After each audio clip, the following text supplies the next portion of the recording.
Okay, so here's what I decided to try. I made a simple 4-patch out of some of my leftover fat quarter fabric, and I used 3-inch strips, so I made 3-inch blocks, and so the whole thing, the whole block measures 11 or I'm sorry, 11, 5.5-inch squares. And then I'm gonna try needle turn applique for the candy heart. I think this looks pretty cute. I think it makes a perfect mug rug. 5.5-inch square is a perfect mug rug size. So if I like this, then I'll finish it off as a mug rug. Now, needle turn applique is not my jam. I will be the very first person to admit it. It's not my favorite. So I do have a feeling that this one will also end up looking like a child did it, just because needle turn applique and I are not overly friendly. But the reason I wanted to try this is because with this shape, it's a simple enough shape to try. It's large enough. So if you're not familiar with needle turned applique or you've never tried it before, it's actually a pretty good shape to try. You've got an inside curve, you've got an outside like tighter curve, right? And then you've got these very gentle curves and then these long stretches.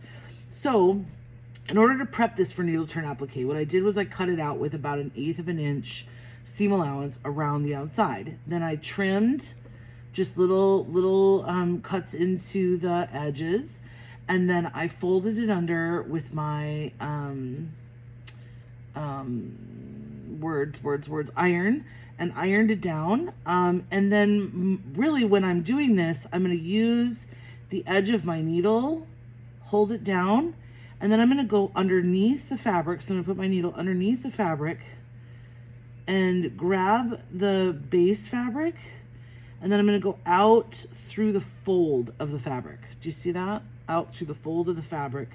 I know it's hard to tell hand stitching from a distance, so let me bring it up closer so you can kind of see.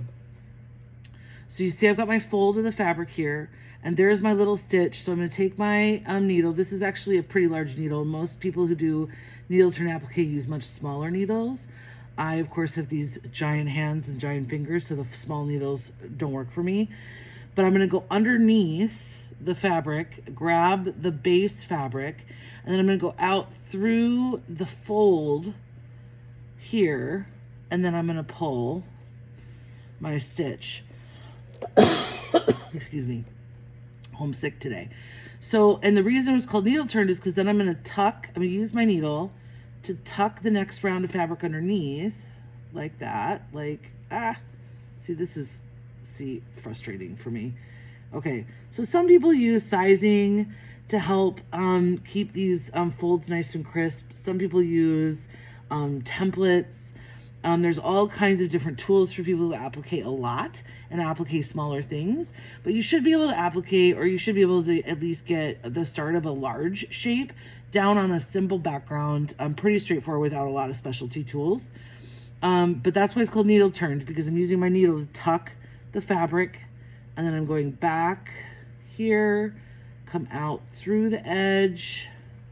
And as long as I'm coming out and I'm making my stitch through the edge, then every time I put a stitch in, you can see, I'm not really gonna see it, right? Like, obviously I'm using a thread that matches the background. I'm using this white gray thread, but when I get down to this red, you'll see it if I take a really big stitch.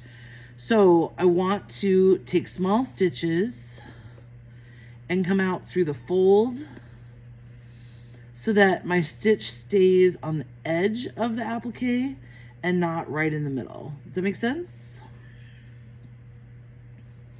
So there I've got several stitches in. And you also want to one of the things that I tend to do is it tends to pucker on me.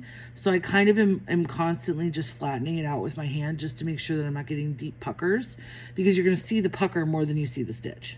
So that's needle turn applique. So this is going to take roughly forever. So I'm going to turn off the video and finish this up, and then come back when it's done, and you can see how it looks with my not very mad and not very polished applique skills.